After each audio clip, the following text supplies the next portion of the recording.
In this video, we're going to talk about quartiles and box plots.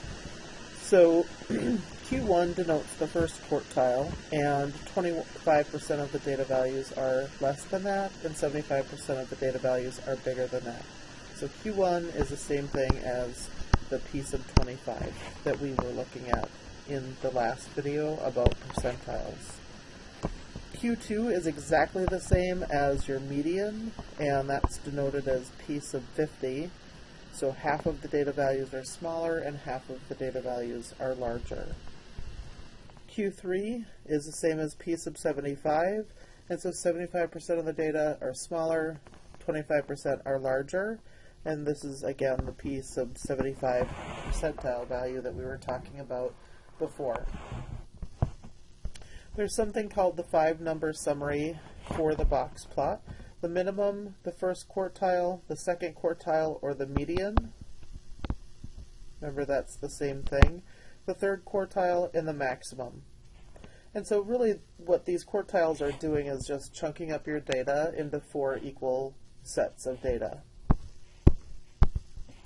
So this is what a box plot looks like. You have the minimum and then a line up to the Q1 value, and you do a rectangle that extends from Q1 all the way up to Q3, and then a line dividing that rectangle with the median, and then you plot the maximum value and a line from Q3 up to the maximum. There's also something called the interquartile range.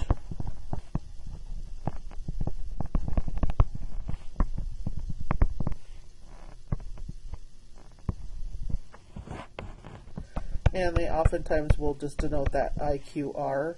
And what this is it's the difference of Q3 and Q1. So Q3 minus Q1 is your interquartile range. So it's the distance from there to up there, right? So the distance from Q1 up to Q3. Okay, so let's take a look at some examples and make some box plots. So here is the Chips Ahoy cookie data for regular Chips Ahoys, and so there are 40 data values in there, and we can split this evenly into 4 groups with 10 data points each. So the first thing that you want to find when you're doing your 5-number summary is find the median, or Q2. And since there are 40 data values, there won't be an exact middle, right? And so we can split this data exactly in half, with 20 data values in the first half and 20 data values in the second half. So here I am just splitting this data in half. And so the median is going to be the average between the 20th and the 21st data value. Since these are both 24, the average of 24 and 24 is going to be 24. So we're going to use these data values to find Q1 and these data values to find Q2. So split the data exactly in half, 20 in each group, and then we're going to use the first 20 data values to find Q1. And so again, there's an even number of data, there's 20 data values, so there won't be an exact middle. We'll have to use the 22 and the 23. Let me change colors so that you can see that better.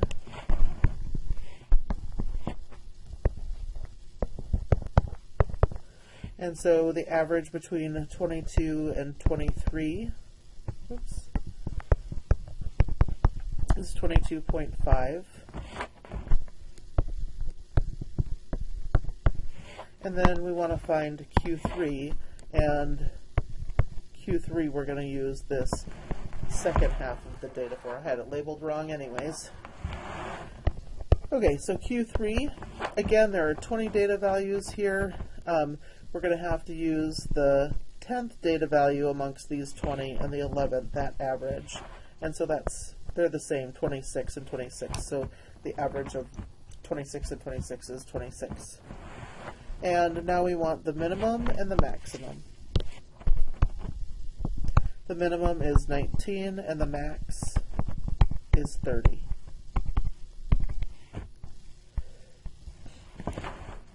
Now we're going to draw our box plot. We want these we want our numbers to be spaced appropriately. So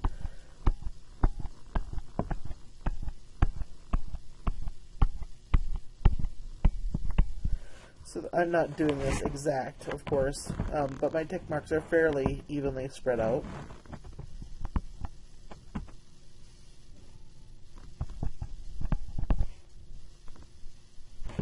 Okay, so my minimum was 19, and Q1 is 22.5. Just going to get rid of these extra numbers here. And then Q2 is 24. And then Q3 is 26.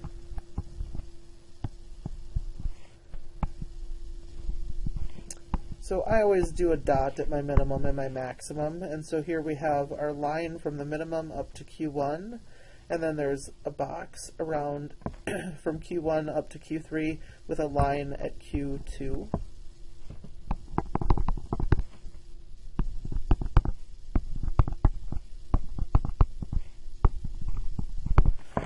So there we have our box plot. Next, we have some smaller data sets to work with. And so in this data set, we have 10 values. And so again, we want to find Q2 first. Q2 is exactly the middle, but there are an even number of data values, so there is no exact middle. There will be 5 in one set and 5 in the other set. So this is the first 5, here are the second 5. And so our Q2 is going to be the average of the middle two, so that would be 8. Next, we're going to find Q1, and so we split the data in half. So we're going to look at this half of the data for Q1, and again, we'll change colors. Sometimes that's useful. So we're just going to look at that data for Q1. And there is an exact middle of that data because there's 5 data values. So the exact middle data value there is 5. Now we look at the top half, or the second half, these 5 numbers, to find Q3. And again, there are 5 data values, so it's the middle one, which is 10. We also want our minimum and our maximum. Minimum is 2, and the maximum is 15.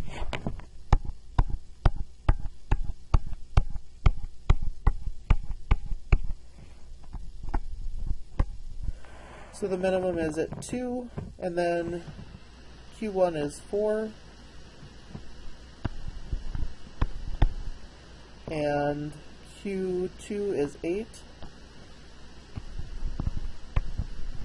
and then 10 is my Q3, and my maximum is at 15.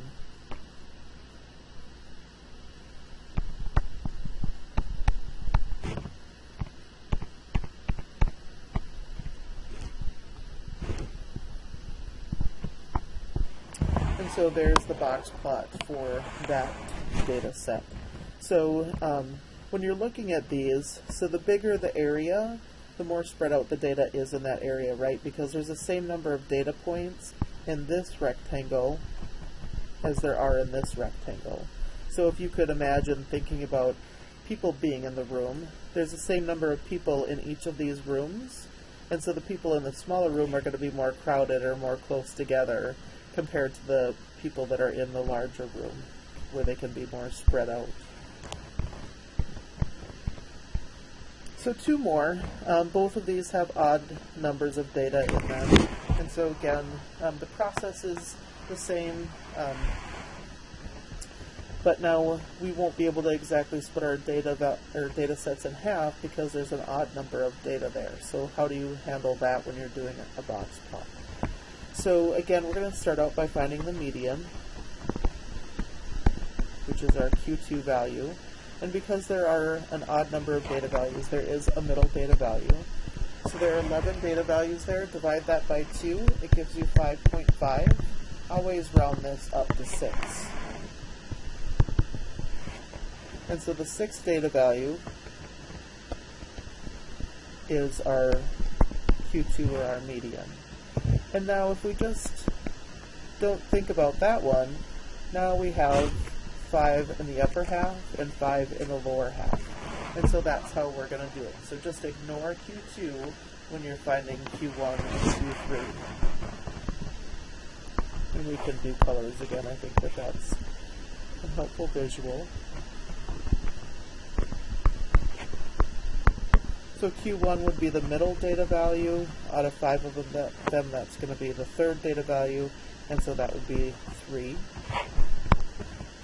Q3 is going to be the middle one here, so that's 6. And then, oops, we want our minimum and our maximum.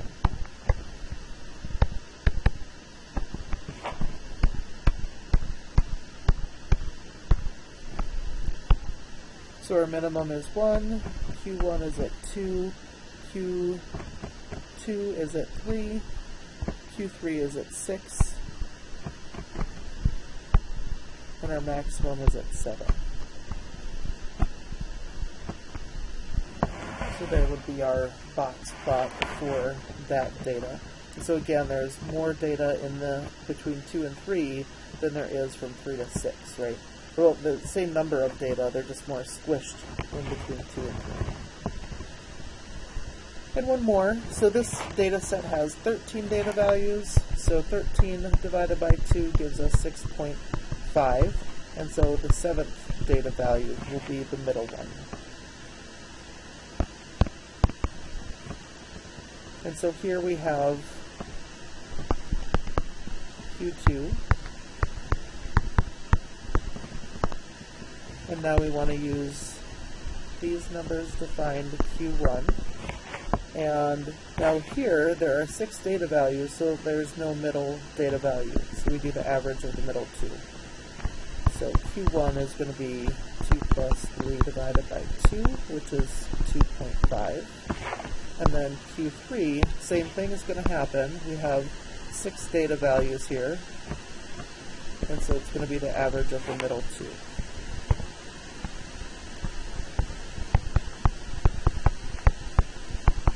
And so that would be 6.5. Our minimum is 1, and our maximum is 10.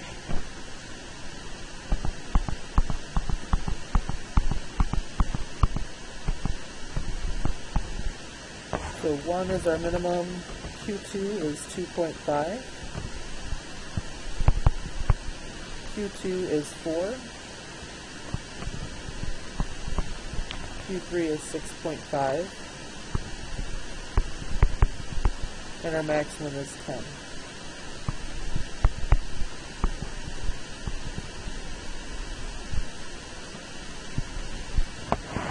And so there is our box plot for that data. So that's it for this video. Let me know if you have any questions, and have a great day.